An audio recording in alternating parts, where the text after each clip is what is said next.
Isekai. It's a genre within a genre that has blasted in popularity over the years. The basic premise of the trope is a random person gets transported into a fantasy world. That's it. This can be in the form of a god transporting you, dying and getting reincarnated, or the ability to transform on your own. The method often doesn't matter, depending on the story of course, but more or less the world you've been transported to. What makes the isekai trope so popular is its readability. Most isekai often rehash common fantasy tropes and twist them. Thus, for a mass audience, it's easy to pick up rather than more complex fantasy setting. And thus we get to the main topic of our video. Reincarnation. Yes! As previously stated, reincarnation is an extremely common trope to the point that it's basically a genre of itself. What makes it stand apart from the other means of transportation to a fantasy world is that it allows its main characters to take their own transformation. You got your main character waking up to be either a spider, a slime, a bird. This is a really good story. Please give it a read. I beg you, please, please, please, please. A vending machine, a possessed doll thing that kind of looks out of place in its setting, and I can't take it seriously. I have a lot to say about this one, but I'm not going to. I'm sorry. And inside this genre lies the most popular, the Villainess. These stories often follow a similar formula of what ifs.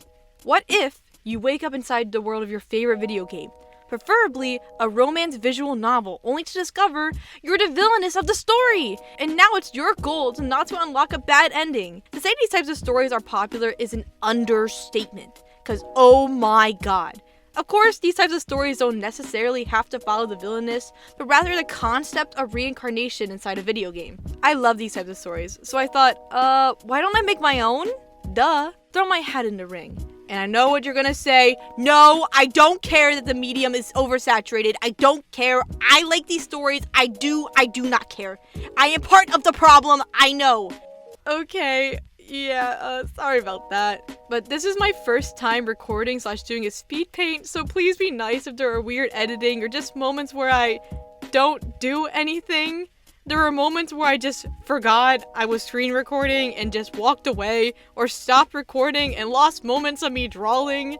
My bad. I have never done a video like this, so any critique is appreciated. If I sound funky, I'm not used to talking or reading out loud, so I really struggled with this. I'm learning as I go, please. I'm purely making this because I thought it would be fun to show my creative process and just ramble about my OCs and their stories. And just kind of do something, you know? I thought it'd be fun. Either way, let's quickly stop rambling. Let's get to it. Okay, to be honest, I don't know where to start. I feel like I already messed up having drawn the main characters kind of out of order. I often prefer to sketch traditionally and then do line art digitally. But please allow me to properly explain the main plot first and then talk about the individual characters. Okay, so the main story is split up from the perspectives of two characters, Fennel and Meera. Fennel starts the story in a modern setting as a poor, sickly, abused child. He's severely neglected and abused from his parents, to the point of being murdered. In return, he is reincarnated into a fantasy visual novel as a background character. Fennel wakes up still the same age as when he died, but in a different body. He has all the memories of his past life and all the trauma that has come from it. His new family is a humble family that runs a post office and loves him very, very much, to the point that it's unsettling to the traumatized child. Fennel has an older sister, Meera, who at first seems stern and unapproachable, but she reveals that she is also reincarnated, having also noticed Fennel's odd behavior. This provides comfort for Fennel, with the first arc of the story having Meera help Fennel break down his walls and having a loving family. Things get complicated for Meera when Fennel unknowingly befriends the final boss of the game. Now Meera has to figure out a solution so her brother doesn't trigger a bad ending. The end. Of course, that was just a basic summary of the story. As I'm still running as I go, the first arc takes heavy inspiration of My Next Life as a Villainess and Whose Route It Is, both stories having a reincarnated arc into the visual novel plotline. What drew me into the stories is how the beginning arcs show the main characters as children and how the early development slowly changes the course of the story. I won't lie though, I've always found the plotline of an adult in a child's body kind of iffy.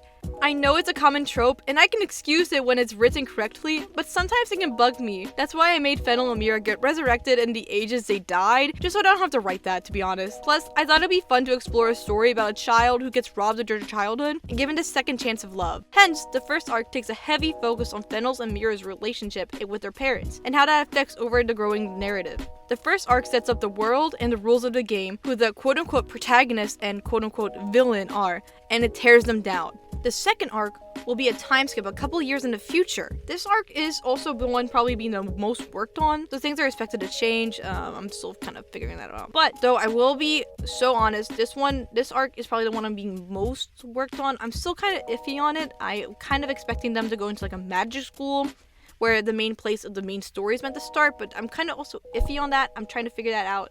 I don't really want them to go to a magic school. I'm mostly just kind of doing it because it's kind of in the trope, and I thought it'd be like fun to get like all the love interest and all that junk in. But I'm still working on it as it goes. Meera has to basically stop Fennel from accidentally ruining their peaceful life. But I feel like that's a good place to stop with the plot without giving too much away. Let's actually look at the characters. Yay! Meera. While the first chapter has a heavy focus on Fennel, Meera is the girl that gets things done and progresses the story. She's kind, but holds a poker face that leads to many often making wrong assumptions about her. Meera was a somewhat normal modern girl who died in her teens. I imagine she was neglected from her parents, thus struggling with social skills, creating connections to the point of self-isolation. Video games became a means of escapism, with a particular one slowly becoming her favorite to the point that she can almost recite every text of dialogue. She dies in a fatal accident involving a certain truck and wakes up in the body of Meera Thorne, a background character to her favorite visual novel. While at first, she's overwhelmed and a little terrified of her predicament, she quickly adapts and even gushes over small story beats, though mostly in private because she's embarrassed to show her nerdy side. During her time with her new family, she notices her younger brother acting strangely after he woke up from a fever. He would lash out, scream, and cry at any adult who would enter his room. This extremely worried her parents to the point of tears. Meera made it her sworn duty to uncover what was wrong with her new brother's life. After weeks of observing him and having him lower his guard, she made the connection that he too had his old life's memories. This confrontation would create the foundation for their relationship. During the story, Meera is fine with having a relaxing, peaceful life until one day, she accidentally befriends the game's protagonist. Oh god. Thus, setting in motion a series of wacky events. A large chunk of the story is Meera trying, and failing, to stop game events. While she is a fan of the game, she'd rather be an observer rather than a participant, which just makes her even more annoyed as things don't work out for her. I thought it'd be fun, since the story is split from the perspectives of Meera and Fennel. Both should have a foil to counteract their spots of the story. Meera has the game's protagonist, while Fennel has the game's villain, creating a thread of fates forced to interact and shift. Some little fun facts about her. She loves her family very, very much and will do anything to protect them. Fennel is quite literally the only person in the world who understands her the most, so they have a very tight-knit bond. I wouldn't say they're trauma bonded, but it's kind of simpler, I guess. Her family runs a post office, and later down the story, they get promoted to be the royal messengers thanks to a certain protagonist, word of mouth. She loves to bake, and she even has a bad habit of stress baking when she needs to. And she does it quite a lot because she is very stressed all the time. But luckily, Fennel is there to always eat her sweets, and they have wonderful times. She secretly wants to indulge in the story, but she's honestly too embarrassed to admit it. Though hopefully one day she can slowly lower her guard. Alright, next up is Celeste. Okay, I'm gonna be so honest, Celeste is basically just a ripoff of Maria from My Next Life as a Villainess. I know. With her personality based off the shrine goddess from the Otherworld books depend on the beekeeper, I don't know. She's kind of a work in progress, but I thought it'd be perfect to show off Meera's foil of the story. Celeste is the quote-unquote protagonist of the game. The world the story takes place in is a fantasy romance visual novel. In a normal route, Celeste would meet a selection of love interests, fall in love, and have her happily ever after. During a stroll at the marketplace, Meera spots Celeste getting picked on by some townsfolk's bullies. Meera doesn't even think when she protects Celeste from harassment, only realizing she saved the protagonist until Celeste went up to thank her. Oof, Meera would be kicking herself internally for years for this. Meera tried to quickly end their friendship so she couldn't get involved with the plot, but Celeste would be too persistent over the years to the point Meera gave in. If anything, Meera took this to her advantage. It should be stated that the only people who know the world is a video game are Fennel and Meera at this current point, with Meera being the only one to know upcoming story beats. She has no idea what the current route the game is doing. For all she knows, it could be a bad ending. In the original game, there are a couple of bad endings where either the world ends or the demon lord, we'll get to him later, rules over the kingdom. Having Celeste, the main hero, at Meera's side holds a huge advantage Meera doesn't even notice until later half of the second arc. Celeste, by herself, is the pure definition of a heroine. She's kind, brave, and full of determination. She's internally grateful for Meera saving her when they were kids and has grown a deep attachment to the Thorn family. Her in-game backstory is meant to be a basic farm girl, discovers she has rare magic powers, and thrown into the world she's unsure to. Kind of simple, kind of basic, but that's kind of the vibe we're going for. For the earlier chapters, she's mainly a plot device to cause stress for Meera. Having unlocked her magic, she is taken in by the royal family, creating ties to the princes. So as time continues, as Meera and Fennel accidentally change the courses of the stories, Celeste's persona is challenged, shifting the balance of the world. Everyone around her is either trying to protect her, court her, or figure her out. Meanwhile, Celeste is just kind of trying to survive, do the right thing, and maybe find love, if the plot will try to stop killing her for every 5 minutes. Alright, some fun facts about her. She has literal main character syndrome. She'll trip into secret passages, stumble across an ancient relic, or actually charm a monster by feeding it cookies. She's terrible at lying. If you even tell her something, she will either spit it out by accident, or she just has that look that you immediately know something is wrong.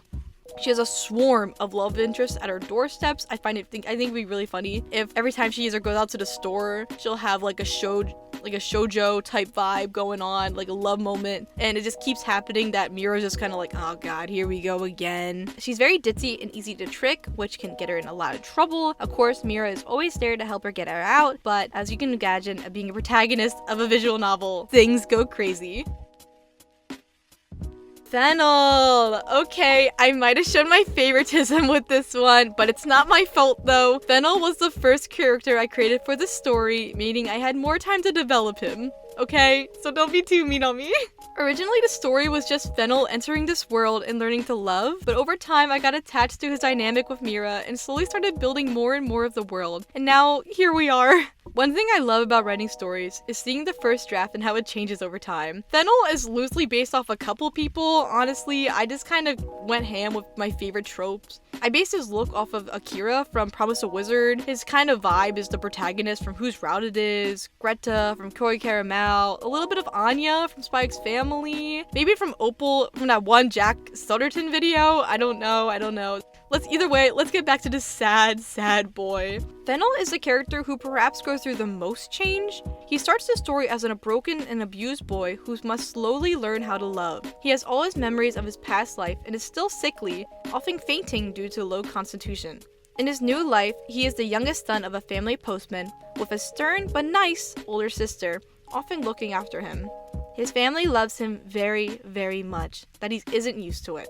He still has trauma from his old life and has to adjust to the changes. I imagine in the early chapters, Fennel is a very jittery yet silent character, only talking when spoken to due to fear. He jumps at the slightest of sounds or flinching whenever somebody gets too close. His parents are grief-stricken over Fennel's drastic change of personality, thinking his mind is still hazy due to an illness. Of course, Meera understands the child's panic and introduces him to the world. Fennel is meant to be the audience's viewpoint in early chapters. Since he died at a young age, he has never played the game he lives in, and thus relies on his sister for basic knowledge. This gets him in trouble with the unscripted meeting of Callum, the game's final boss. Basically, ever since Celeste moved into the palace, she put in a good word for Meera's family's postal services, promoting them to be the royal postman. Ooh. This allowed Meera's family occasional access inside the palace's gates. One fateful day, Fennel wanders off and meets Callum, the illegitimate son of the king. Callum holds demon blood inside him, causing the townfolks and his servants to fear him. Fennel is still new to this world and doesn't know demons are real, so he's the first person not to be scared of Callum. This is the start of their friendship and Meera's stress. Fennel unknowingly changed the biggest story beat in the entire world. Fennel treasures Callum with all his heart and would never hurt him, but one wrong move could cause Callum to end the world. And he has no idea! It takes a couple of years for Fennel's walls to crack. All through the way, his parents remain at his side, taking it one day at a time. They are extremely patient over their child's fear, even though they don't truly understand it. While I haven't drawn their parents yet, I imagine them to be eccentric and bring a kind of sense of warmth wherever they go. Weird example, but I think of the parents from Tim Curry's The Grinch. I even imagined the dad to look identical to the dad in the film. I think he worked at a postal service too, or a general store. To be honest, I don't remember, and I'm not gonna look it up. But also a little bit of Maurice from Beauty and the Beast, though to be Pacific, one from the Broadway one. That's just because I like that one song that he sings. If you know, you know, but I'm just gonna drop that. But post-timeskip Fennel is a much more outgoing character. He fully embraces the world and the role he plays in it. He wants to follow in his father's footsteps of running the family business and keeping their legacy going. He's more outspoken, but can be oblivious, unknowingly gaining attention and making friends at random. He's still sickly and will faint when he overworks himself, so to fix that, he trains and exercises daily to boost his stats. His sister often has to retrieve an unconscious Fennel in a random field. Overall, Fennel is a sweet kid who loves his family dearly and has no idea he's in the midst of a world-ending cataclysm. Some fun facts about Fennel: he died really young and thus treasures every birthday he has. He's really bad with compliments, except for a certain demon lord, to the point that he's unfazed at every single compliment he is given for that one specific character. We'll explain that later. He loves collecting broken things. I find it funny, in my script I wrote insert metaphor about Fennel here. He's hyper alert to danger and barely sleeps when traveling, but if his family or Callum are nearby and secure, he sleeps like a log. He has separation anxiety. Aww. Alright. Callum. I won't lie, out of everyone here, he was the one I struggled the most with. It's one of those really annoying feelings where you have the design perfectly thought out in your mind, but the execution doesn't work out how you want it to. It's kind of funny because as I wrote this script and over time as I was kind of drawing more, Callum got more fleshed out in my mind, that he's based off of so many characters that here's a list. Here's just a list. He's kind of sort of based off the main love interest in whose route it is, but also not really. I do kind of find it funny I keep referring to that webcomic, but I honestly dropped it after the time skip. I'm a hypocrite. I know, I'm sorry. If anything, he's more based off of Mary from My Next Life of the Villainess. His design is also sort of based off of Ketchy from Persona 5, little hints of Izumi from Ensemble Stars. I don't know. But anyway, about that, let's go into actually who he is and what he does. So Callum was programmed to be the final boss in the visual fantasy novel. He was originally written to be a brooding and mysterious character, thus being the illegitimate son of the king. He has demon blood in him, though nobody knows his exact origins. His birth brought much shame to the royal bloodline that his family hid him away in the palace. He grew up isolated from others due to their constant fear, developing a deep sense of insecurity. In the original game, Callum is alone his entire childhood, creating a deep resentment towards humanity. He grows up cold and discontent with his ways of life. Within the original routes, he meets Celeste, and she brings color in his life for the first time, falling into a deep love for her to the point of obsession. When she doesn't return his feelings and falls with another suitor, he lashes out and tries to destroy humanity, becoming the Demon Lord. Callum was written to be the villain of the story, with his fate to be defeated by Celeste in the future. This all changes when Callum meets Fennel, a sickly peasant boy, and alters the script for the entire game.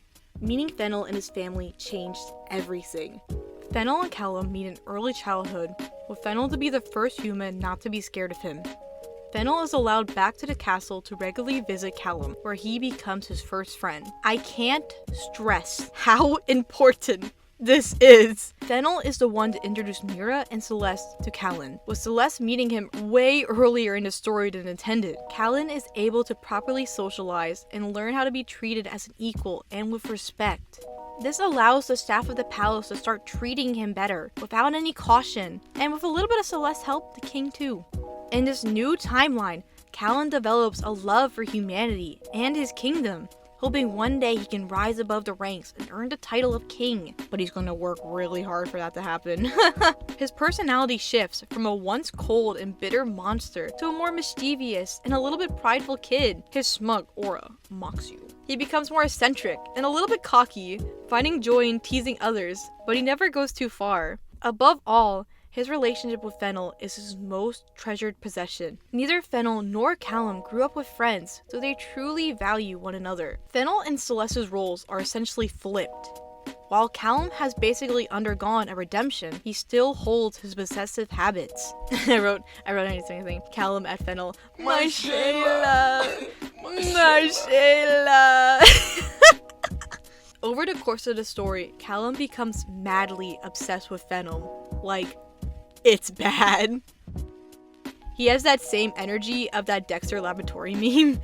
He's like Fennel's biggest fan, his muse. He has a shrine dedicated to him, a journal that keeps track of his schedule. He paints murals in his honor. I wouldn't say this behavior is stalkery, it's more for comedic effect rather than anything. Think of kind of like Izumi from Ensemble Stars, or that pink guy from Irma, that Demon School show. It's even worse though that Fennel is so used to Callum's behavior that he doesn't mind it. Meera had to forcibly remove Callum from his shoulder once, and Fennel just kind of laughs it off, sometimes weirdly flattered by Callum's strange habits. They literally match each other's freaks. Callum is so protective because 1, because it's in his code. 2, Fennel once fainted in front of Callum when they were children, and it really spooked him. Fennel had overworked himself without telling anybody and collapsed in front of him. Callum had never experienced the fear of losing someone before. Now he never wants to experience that ever again. Even though Callum has no desire to end the world, outside forces are slowly trying to trigger a bad ending. If something were to happen to Fennel, who knows what Callum would do. Dun, dun, dun. Alright, so fun facts about him. He is scared of thunderstorms. I'm imagining like a scene where Meera of all people like comforts him, and I think that'd be like a really sweet scene. But he also has an uncanny habit of appearing silently behind people. I think that's like one littered in his code, where he just kind of spooks people and they're like, oh, what are you doing here? He's like, I was always here. So one thing about his code is that he always had possessive traits into him, not necessarily as a yandere type character, but as just how he was written in the code. So even though he is basically a whole changed person, those effects are still lingering in him, so if anything were to trigger something, he would still come back to his old demon lord self. And that's basically what Meera's just trying to not happen at all. So yeah, this is the basic rundown of the story and characters. Of course, please take everything with a grain of salt, as everything is still a work in progress, and this is just kind of purely made for fun.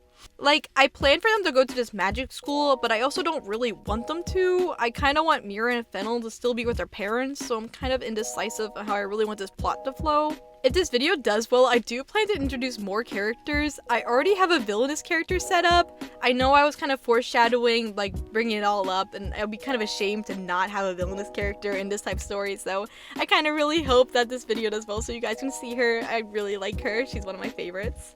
And I do think it'd be really fun to draw more stereotypical love interest to try to pursue Celeste. Let me know what y'all's favorite Bishonen tropes for otomes are in the comments below, please. I have to know. As you can see, I personally like the dorky characters or the sunshine characters. Though, you know, I honestly, you can never go wrong with a tsundere. You know, I don't, so sometimes a tsundere can save lives. That's all I'm gonna say. Feel free to come up with some story ideas or headcanons for these characters. Honestly, I would really love that. I think it'd be fun for this story/world to be kind of sort of a collaborative audience project. I don't know how it would work, but I would love that because everything's still so in early development. I don't know how far I want to go with this story, but I think it'd be really fun if I had more people working with me. That would be really sweet, actually. Also, let me know how I did. I never made something like this before. I'm actually recording audio in my closet, so let me know if the audio sounds good or how the editing is, please. I'll take criticism. I will. Please be construction criticism. I'm very fragile. But yes, I never did something like this before, so any feedback is really appreciated. Thank you. Thank you so much for listening and have a good day. I guess like and subscribe. Like and subscribe for more content. I would like to do more of this, please. Thank you so much. Have a good one. Goodbye.